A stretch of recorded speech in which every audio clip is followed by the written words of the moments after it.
के तपाईले कहिले सोच्नु भएको छ किन केही मानिसहरू बारम्बार असफल भए तापनि अन्तमा सफल हुन्छन् तर केही मानिसहरू सुरुवातमै हार मान्छन्? यसको उत्तर एउटै हो, सक्सेस माइन्डसेट। नमस्कार साथीहरू, यदि तपाईँ जीवनमा सफल हुन चाहनुहुन्छ भने आजको भिडियो तपाईँका लागि धेरै नै महत्त्वपूर्ण छ। आज हामी कुरा गर्नेछौँ सफल मानिसहरूको सोच कस्तो हुन्छ, रियालिटी अफ सक्सेस। सफलता अचानक आउँदैन।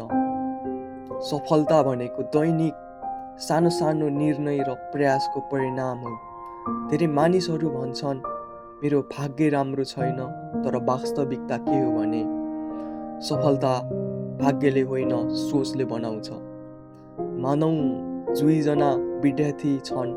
पहिलो विद्यार्थी एकपटक फेल भएपछि सोच्छ म सक्दैन। दोस्रो विद्यार्थीले भन्छ यो मेरो अन्तिम प्रयास होइन। केही समयपछि के हुन्छ? दोस्रो विद्यार्थी सफल हुन्छ। किनभने उसको सोच फरक थियो। सक्सेस माइन्डसेटको लागि बानीहरू विकास गर्नुपर्छ। जस्तै कि स्पष्ट लक्ष्य हुनुपर्छ। सफल मानिसलाई थाहा हुन्छ उनी कहाँसम्म पुग्नु पर्ने हो भनेर। कहिले हार नमान्ने बानी। असफलता अन्तिम होइन, त्यो सिक्ने प्रक्रिया हो। दैनिक सुधार। सफल मानिसहरू हरेक दिन आफूलाई अलि राम्रो बनाउन प्रयास गर्छन्।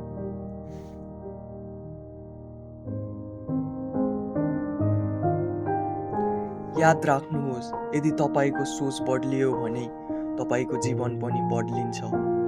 सफल मानिसहरू फरक जन्मिँदैनन्, उनीहरूले फरक सोच बनाउँछन्। आजबाट एउटा निर्णय लिनुहोस्, म हार मान्ने छैन, म सिक्दै जानेछु, म सफल हुनेछु। किनभने सफलता त्यही मानिसलाई भेट्छ जो बीच बाटोमा रोकिन्न। यदि तपाईँलाई यस्तै मोटिभेसनल भिडियो मनपर्छ भने यो भिडियोलाई लाइक गर्नुहोस्, च्यानललाई सब्सक्राइब गर्नुहोस् एन्ड कमेन्ट लेख्नुहोस् आई विल सक्सेस भनेर। Okay, thank you.